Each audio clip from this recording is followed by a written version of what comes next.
Gold trusted gold buyers. మీరు తాకట్టు పెట్టిన బంగారాన్ని విడిపించి ఈ రోజు ఉన్న మార్కెట్ ధరకు కొనబడను. టెక్నికల్ గా మాట్లాడుకుంటే కంజూరింగ్ లాంటి ఒక ఇంటర్నేషనల్ మూవీతో కంపేర్ చేస్తున్నారు. టెక్నికాలిటీస్ గురించి మాట్లాడుకుంటే మీరు క్రియేట్ చేసిన సౌండ్ కానీ లేకపోతే అట్మాస్ఫియర్ కానీ మూడ్ కానీ వీటన్నిటిని ఈ లెవెల్లో తీసుకురావడం అనేది మన బడ్జెట్స్లో చాలా కష్టం.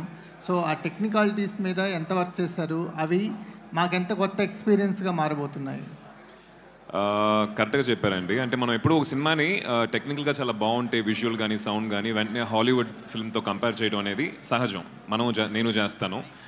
బట్ మనం మర్చిపోయేది ఏంటంటే వాళ్ళకున్న బడ్జెట్స్ మనకున్న బడ్జెట్స్ నేలకి ఆకాశానికి ఉన్నంత తేడా ఉంటుంది.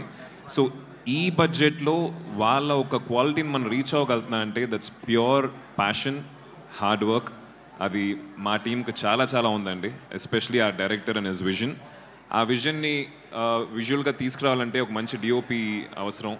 Very hard working young boy. Second film ఆయనకి ఇది. And same editor Sabu garu, the entire team. I think they worked really hard to see what you're seeing today on the screen అండి. ఆది గారు హాయ్ అండి. హలో. అంటే శబ్దంకి సంబంధించి తమన్ బీజిఎం గురించి ఎక్కువ మంది చెప్తున్నారు, మీ టీం కానీ అందరూ. అంటే సౌండింగ్ ఎలా ఉండబోతుంది, స్కేరీ ఎలిమెంట్స్కి ఆయన ఇచ్చిన బీజిఎమ్స్ ఎలా ఉండబోతుంది? అరే ఎవరైనా చాలా బాగుందని అంటామండి. బట్ మీరు సినిమా చూసిన తర్వాత 100% కాన్ఫిడెంట్గా చెప్తున్నాను. థియేటర్ నుంచి బయటకు వచ్చేటప్పుడు సౌండ్కి ఒక స్పెషల్ మెన్షన్ అనేది మీరు అందరూ అబ్జర్వ్ చేస్తారు, నోటీస్ చేస్తారు, దాన్ని మెన్షన్ కూడా చేస్తారు. దానికి మెయిన్ కారణం వచ్చేసి తమన్ ఆఫ్ కోర్స్.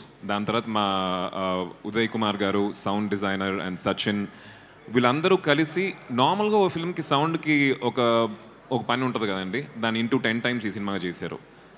సార్ ఒక విషయం నాకు చెప్పారు.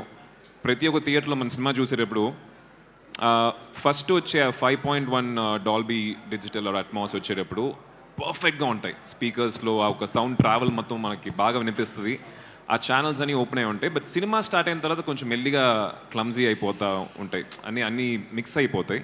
బట్ ఈ సినిమాలో దాంట్లో ఉన్న అదే క్వాలిటీ, క్లారిటీ, ఛానల్, ఆ ట్రావెల్ అన్నీ వచ్చేసి ఫుల్ ఫిల్మ్కి ఉండాలని చెప్పి స్పెసిఫిక్గా కొంచెం కష్టపడటం జరిగింది. బికాస్ టైటిలే శబ్దం అని కాబట్టి they work really hard on that aspect అండి. అండ్ మీరు అఖండ 2లో మళ్ళీ విలన్గా చేస్తున్నారు. రీసెంట్గా ఒక ఫైట్ కూడా కంపోజ్ చేశారని విన్నాం. మీరు ఎలా ఉండబోతుంది ఆ క్యారెక్టర్, ఆ సినిమా గురించి ఏమైనా చెప్పండి క్రిస్పీ. ఐ థింక్ ఇది చాలా ఎర్లీ అండి అఖండ గురించి మాట్లాడటం. బట్ ఒక స్కెడ్యూల్ అయింది నాకు. Very very nice experience. Boyapati గారు, బాలయ్య గారు కాంబినేషన్ గురించి మన అందరికీ తెలుసు.